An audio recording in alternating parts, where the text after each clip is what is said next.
بود گبری در زمان بایزید، گفت او را یک مسلمان سعید که چه باشد گر تو اسلام آوری، تا بیابی صد نجات و سروری.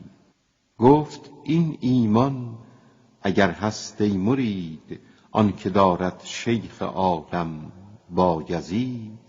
من ندارم طاقت آن تاب آن، کان فزون آمد ز کوشش های جان. گرچه در ایمان و دین ناموقنم، لیک در ایمان او بس مؤمنم.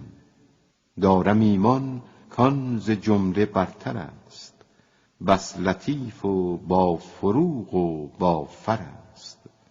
مؤمن ایمان اویم در نهان، گرچه مهرم هست محکم بر دهان.